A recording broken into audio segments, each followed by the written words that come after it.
The TVWAN News is proudly brought to you by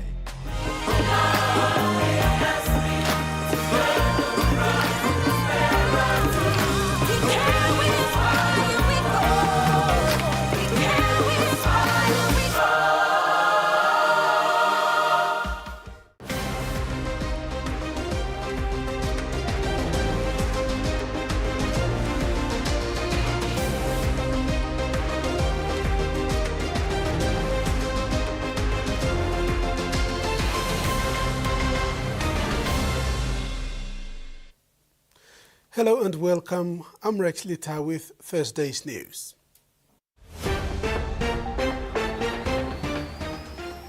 In this edition, Hanuabada's water problems highlighted. Parker provides insight into NCD evictions, and Madang Health receives new equipment.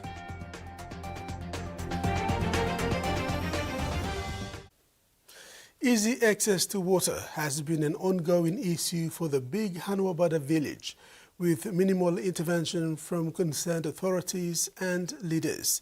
The villagers rely heavily on a communal tap to fetch water for their daily consumption, which often cannot meet the needs of the growing population, causing frequent long-term dry spells. Ward in Hanuabada village has a communal tap that the community uses to access clean water. For decades, the community relied heavily on these taps that open at scheduled times.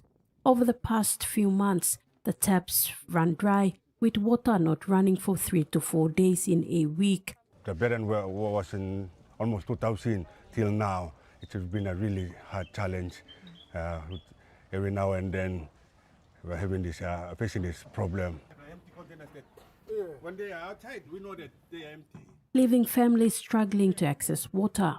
Growing up in Hanuabada village and now a ward councillor for Hanuabada ward, Andrew Frank comes to terms with this challenge almost every day. He described the situation as exhausting because it is a generational practice that has been practiced from generation to generation.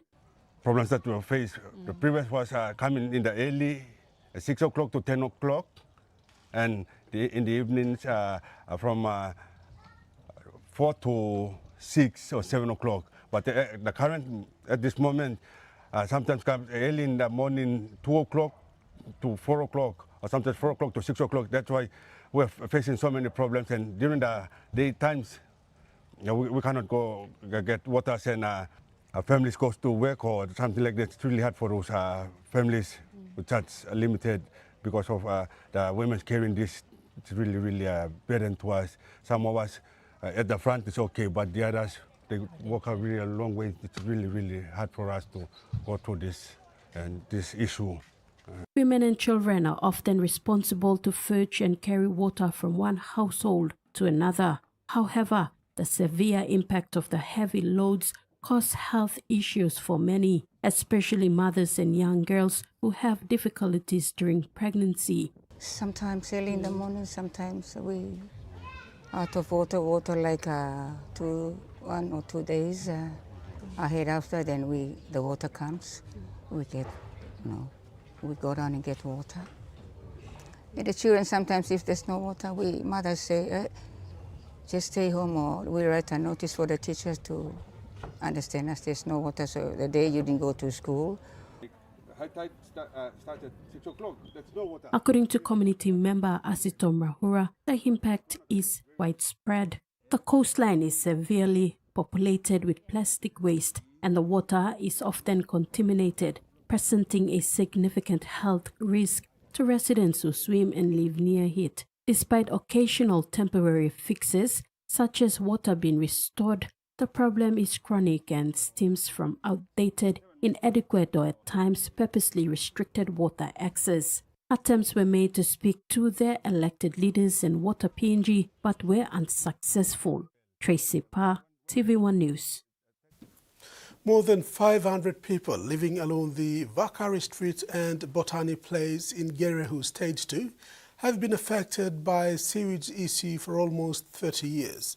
These suburbs fall under the Mosby Northwest Electorate and residents say repeated calls to relevant authorities have gone unanswered. They are now calling on concerned stakeholders, including the member for Mosby Northwest, Lawyer Boy Samuel, to look into their plight.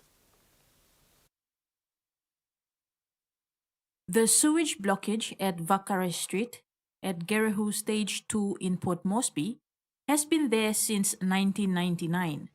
Community leaders say the unresolved sewage problem has created serious health risks, forcing families to live in unsafe and unhygienic conditions for decades. 60-year-old spokesperson Maria Andrew said despite numerous appeals to authorities, no intervention has been made to fix the ongoing health hazard. People get a picking papa, mama, or street, or picnics have a sick. People like small go house sick.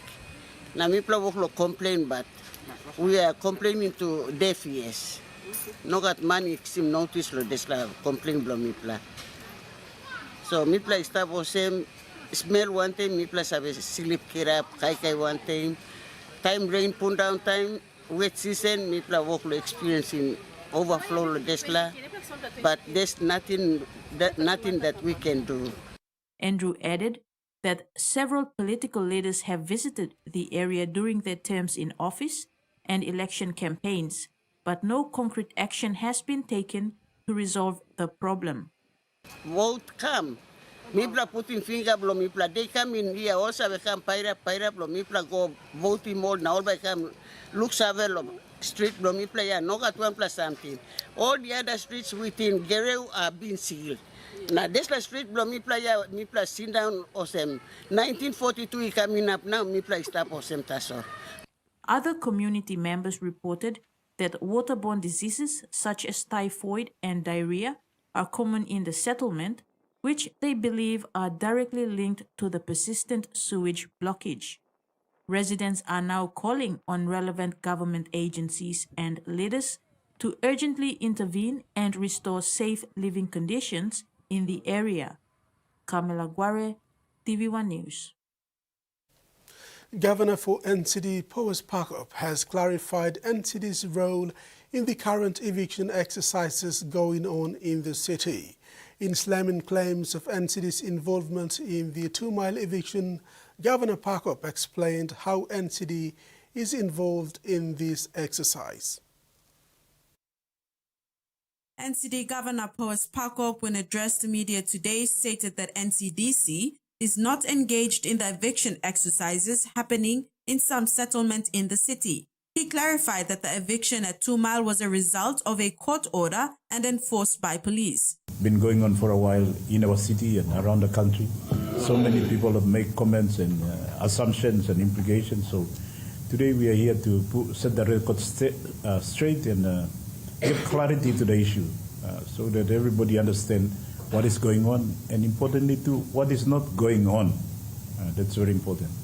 So from the outset, I want to say this very clearly as to what is not going on. NCDC, under my leadership and with my colleagues here, our board and management, is not engaging in a eviction exercise over settlement. That should be very, very clear. We have not commenced on a eviction exercise against 4 Mile or against 8 Mile or against any other settlement. He added that the 2 Mile eviction was triggered by ongoing violence and criminal activity in the area. He stressed that the action was not pre-planned by NCDC. It was following directions from the acting Prime Minister and Minister for Lands, John Rosso. It's something that they brought upon themselves. So when the situation developed, I consulted our acting Prime Minister at the time, Honorable John Rosso, Minister for Lands and Immigration. He was the acting Prime Minister at the time. I consulted him about what we should do, and his advice was that we have tolerated it enough. We must put this to an end. And so we allowed the situation to continue, especially the demolition and eviction. It did not immediately take place on that day. ACP, to its credit, gave them opportunity to hand in the suspect.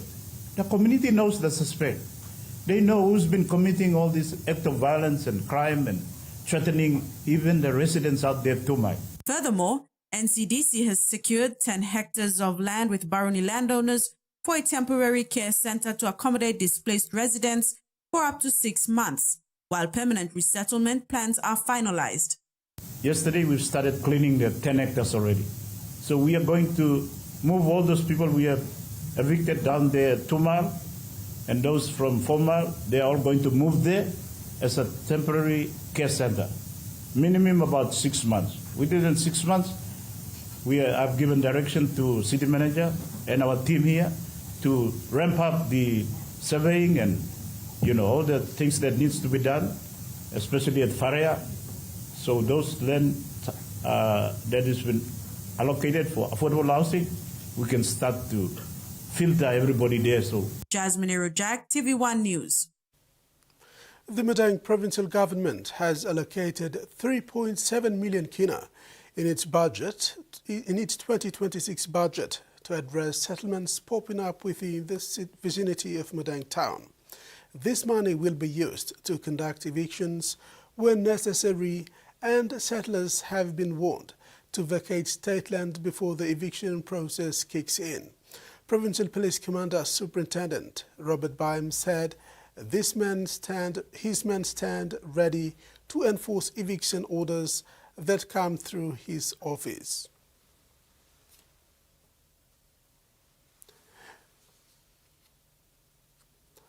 Grade 10 and Grade 12 certificates for students in Eastern Highlands Province have arrived in Gerehu and in weeks of concern for students, parents and schools.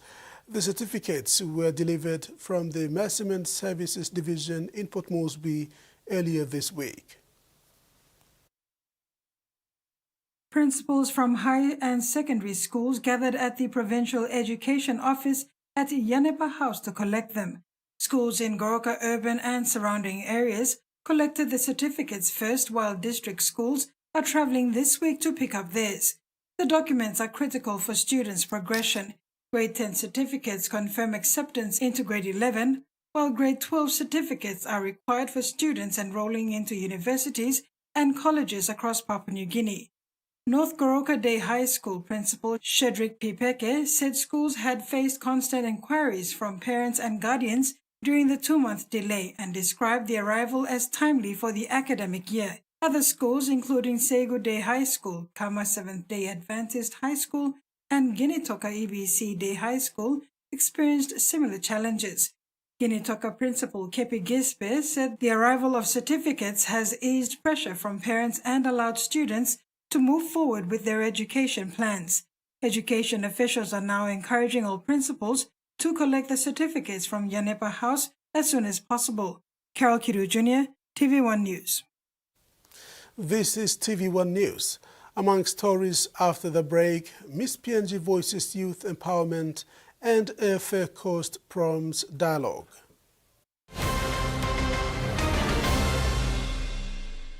For too long, banking has felt out of reach for many. But now, BSP's One-Took Wallet is here to change that. Send and receive money, pay bills, and top up. It's your money, wherever, whenever. Because at BSP, we are committed to improving how our customers connect to our One-Talks, to our family, to the ones we love. BSP's One-Took Wallet. Money made easy. Dial *131# for everyone.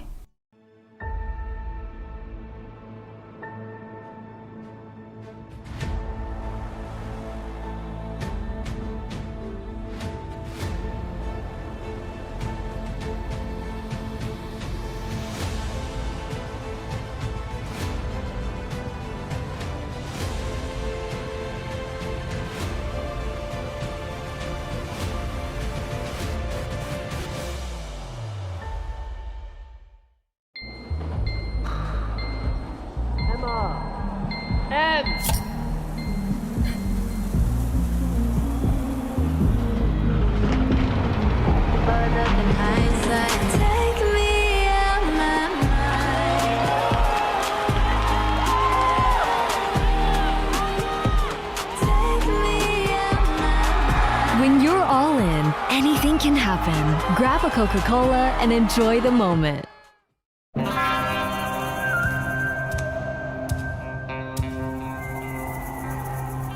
Show the dishes who's boss. Fight mess with Aviation, the tough grease stripper. 100% effective at doing the dirty work. The triple active power breaks down tough grease, and its antibacterial formula leaves dishes squeaky clean. Get tough on grease. Get Aviation. Long year 2024, 7 pla baby i born one time HIV. HIV I can go long baby long triple rot. Time bel mama I get HIV, long time long carrying baby, na time baby I susu. Tasol Yumi can help him bel mama, long look out him baby inside long bell. Go quick time long bell mama clinic, na kiss him antenatal check. Time Yumi pan him sick HIV area, or time bell mama I positive penis, early treatment I can save him baby. Give him baby healthy start long life. Stop him spread long sick HIV I go long baby. This lutok sawa I come long National AIDS Council Secretariat. And he's away in the air, taken in the deep.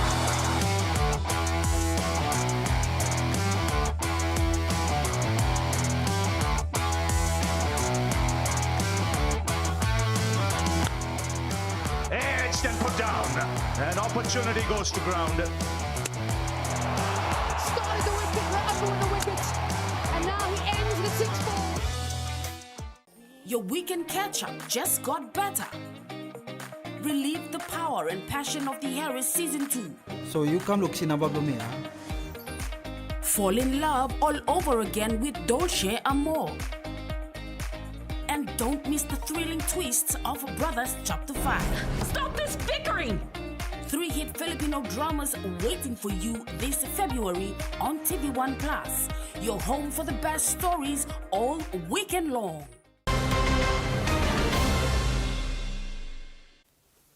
Welcome back. PNG's economy is projected to grow in 2026, supported by stable commodity prices, improved business conditions, stronger fiscal consolidation, and the anticipated impact of major resource projects. Prime Minister James Marape, in a statement, said the positive outlook reflects the government's consistent efforts to restore macroeconomic stability and stimulate growth across key sectors. According to the latest PNG economic update from Westpac Bank, the country's economic indicators shows a positive trend. Prime Minister James Marape has commented on this optimistic outlook, attributing it to the government's ongoing commitment to restoring macroeconomic stability and promoting growth across key sectors. He says this positive assessment reflects the strategic initiatives undertaken to strengthen the economic landscape and create favorable conditions for investment and development in PNG. The Westpac update noted improvements in foreign exchange management, stronger gold export revenues, and increased business confidence.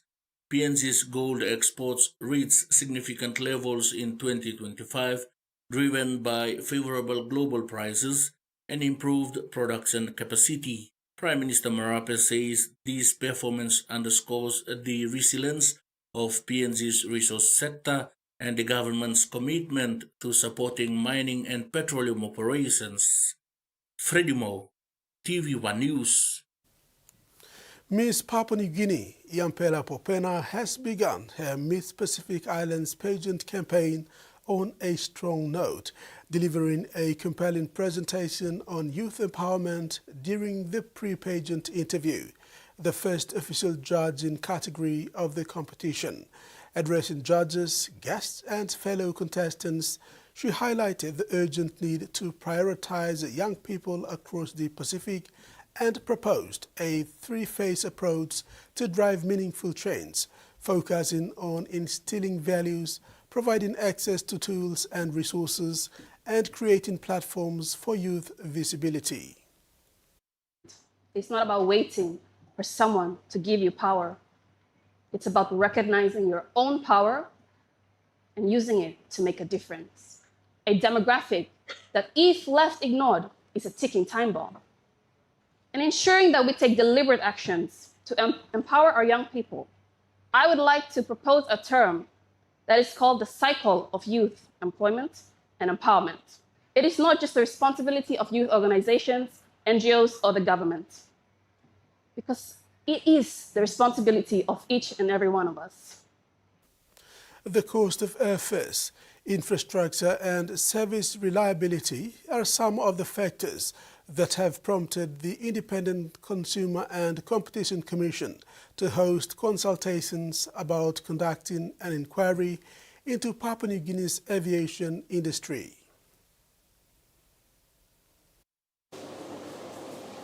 The Independent Consumer and Competition Commission, or ICCC, has conducted regional consultations for the aviation industry inquiry. The first consultation was for the Highlands region, held in Mount Hagen on January 26, 2026. The Momase consultation was held in Lae on January 30th, while the New Guinea Islands consultation was held on February 3rd in Kokopo. Speaking to media at the Gazelle International Hotel in Kokopo, ICCC Commissioner and Chief Executive Officer Roy Duggie said given that there are some real challenges in the aviation sector in terms of infrastructure service, reliability, cost, and also transparency in the pricing of airfares, the Independent Consumer and Competition Commission Act 2002, Part 8, gives the Commission the power to conduct inquiries if it considers them necessary to carry out the ICCC's functions. We have used the power to undertake the inquiry back in June 2025 last year. We released an issues paper that outlined the key issues, and then we received submission from stakeholders. We incorporated that into the draft report, and that draft report includes analysis of the cost structures, benchmarking of similar regional aviation sectors, and also looking at the global pricing levels and thresholds on how effectively they do that. The Commissioner said from a regulatory standpoint, they wanted to make sure that the findings are genuine and reasonable.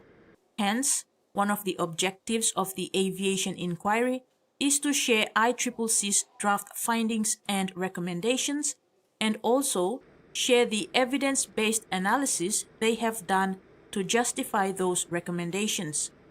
The consultation also gave the aviation sector's key stakeholders the opportunity to give feedback, their experiences, and the issues they have, so that everything can be included in the draft report.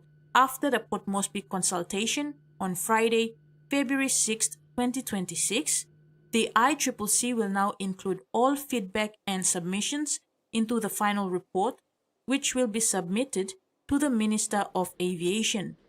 If the government considers that the findings are genuine and justifiable, a decision can be made to regulate the aviation industry. Kamala Guare, TVWAN News. The Madang Provincial Health Authority received numerous life-saving equipment worth 1.3 million kina through a partnership with the Church of the Latter-day Saints of Jesus Christ. This was a collaborative effort from Madang PHA, staff with initial dialogues dating back to 2021 and 2022. Under the partnership, the Mormons covered 80% of the cost, while Madang PHA covered the remaining 20%. Dr. Jimmy I. Pitt, the senior pediatrician at Madang's Modilon General Hospital, was responsible for the proposal and thanked all former and current staff of MAPHA who had contributed immensely towards the proposal, culminating in the arrival of medical equipment. He stressed that state-of-the-art equipment are needed for the hospital to provide quality healthcare and services. He also noted that this would be the first time for a partner to contribute so much in monetary value to the hospital. Dr. Judith Gawi, the Director of Curative Health Services, raised concerns about the ongoing power and water problems and how it will disrupt the use of these expensive equipment. Dr. Gawi highlighted the fact that in order for a level 5 hospital to run its operations, a budget of 12 to 15 million kina is required. However, they have only been given about 2 million kina and below, which burdens the administration in delivering much needed equipment. However, he has assured President Hota that he would have the technicians to continuously ensure proper function and care for all the equipments. So that machine no come to solve, but how we can sustain him inside of this time when we got water, power, we got all of big issues. All these machines are not small things. These are prioritized and these are planned. A lot of people have been dreaming about it, putting it at the wish list. All in all, I like to thank you, the church and all members. It's not an easy thing. No, give some support all the way from overseas. Procuring this machine to on top of this. Chief Executive Officer Dr. Martin Damon, in thanking his predecessors, stated the Modilon General Hospital, despite the challenges, will continue to bridge partnerships in order to provide quality medical care and services to its people. Strengthen this working collaboration and partnership with the church going forward, and the work is already progressed to purchase few more equipment, and also we will work on our plans to improve health infrastructure, which is one of the pillars of care in number 5. President of the Church of the Latter-day Saints of Jesus Christ, Niman Hota, announced discussions are being held to provide further assistance to the hospital's laboratory, X-ray section, and nursery. Further to that, the church has also committed to fully renovate the Jomba Health Center. To the doctors, nurses, and support staff, thank you for your tireless efforts. Your commitment to your patients is inspiring to each and every one of us. You work long hours, often sacrificing your own well-being to ensure that others receive the care they need. Your expertise and empathy make a profound difference in the lives of so many. You are not just healthcare providers, you are healers, advocates, and sources of hope. But you are three angels provided by God at this time to serve the humanity. We express our love and gratitude for all the hard work we do. This event was witnessed by the board chairman, Dr. Boga Figa, the administration, senior doctors, nurses, and the patients. Jasmine Rojak, TVWAN News. The 1st Royal Pacific Islands Regiment, based in Taurama Barracks in Port Moresby, has commenced its month-long program towards the celebration of its 75th anniversary since its inception on 11th March 1951. They opened the program on Tuesday, 10th February, with a state service, followed by games including volleyball, basketball, and 7-a-side touch. And this is the regimental color. The Royal Pacific Islands Regiment will celebrate its 75th anniversary next month, March, since its formation in March 11, 1951. The regiment has commenced its one-long program on Tuesday, 10th February 2026, as it builds momentum towards main celebration in March. For this week, we started off on Tuesday with the opening church service and the launch. The Deputy Chief of Defence Force opened the 75th celebration. So, and right after that, we kick-started with sports. So we have a month of sports. We have volleyball, basketball, and 7 touch. Military activities are also scheduled into the month-long program and include GI Cup with test field craft, minor tactics, endurance, and leadership and military skills quiz. 1RPIR is made up of 6 companies: Alpha Company, Bravo Company, Charlie Company, Delta Company, Support Company with a specialist, engineers, reconnaissance, band and admin company, which does administrative works and base support.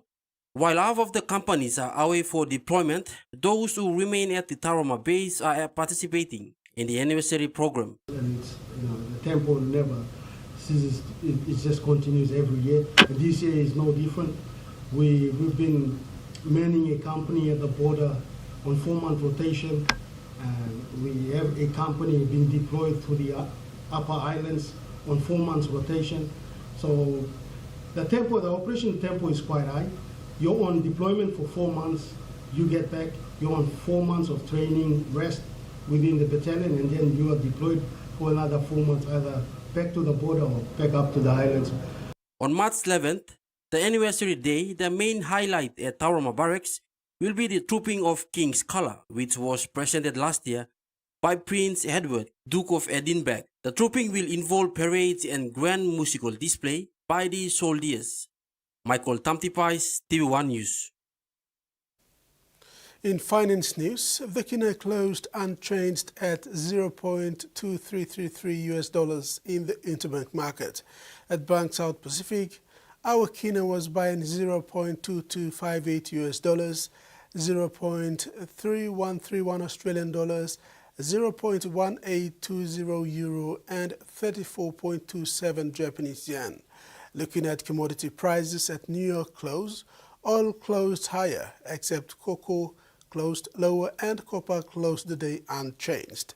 And on the stock market, the Dow Jones closed lower, ASX closed higher, and all ordinaries closed unchanged.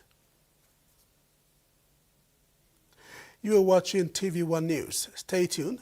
We'll have the day's other stories when we come back.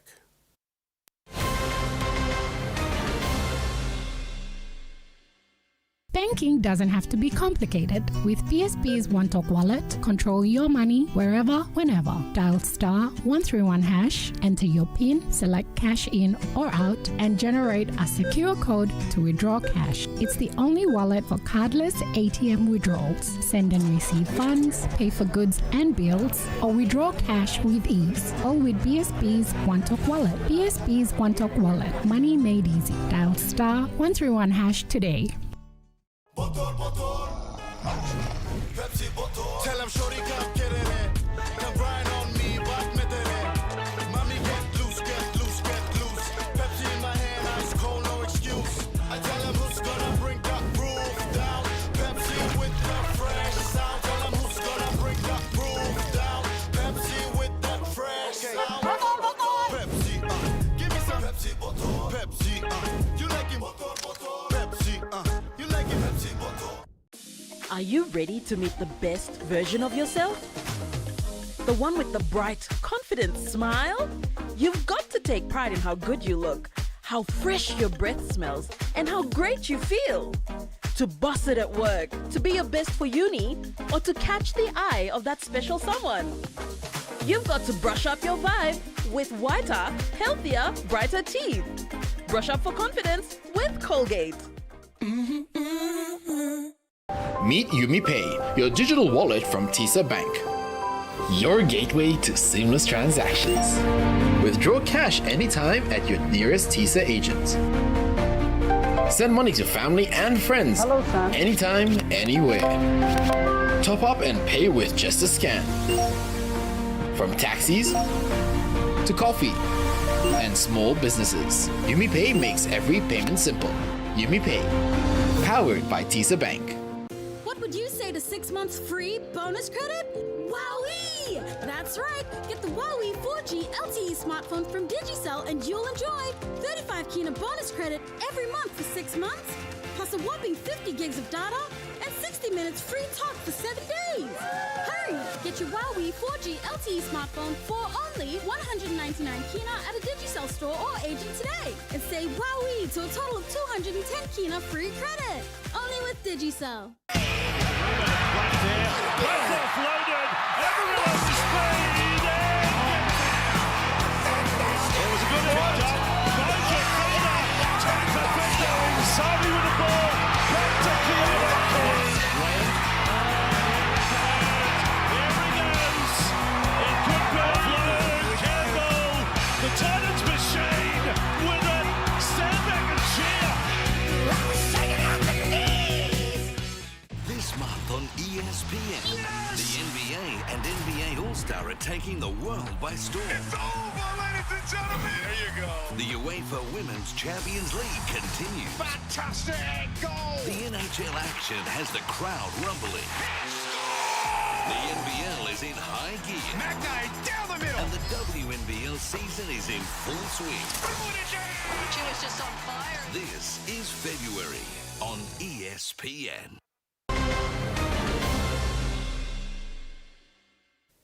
Thanks for staying with us.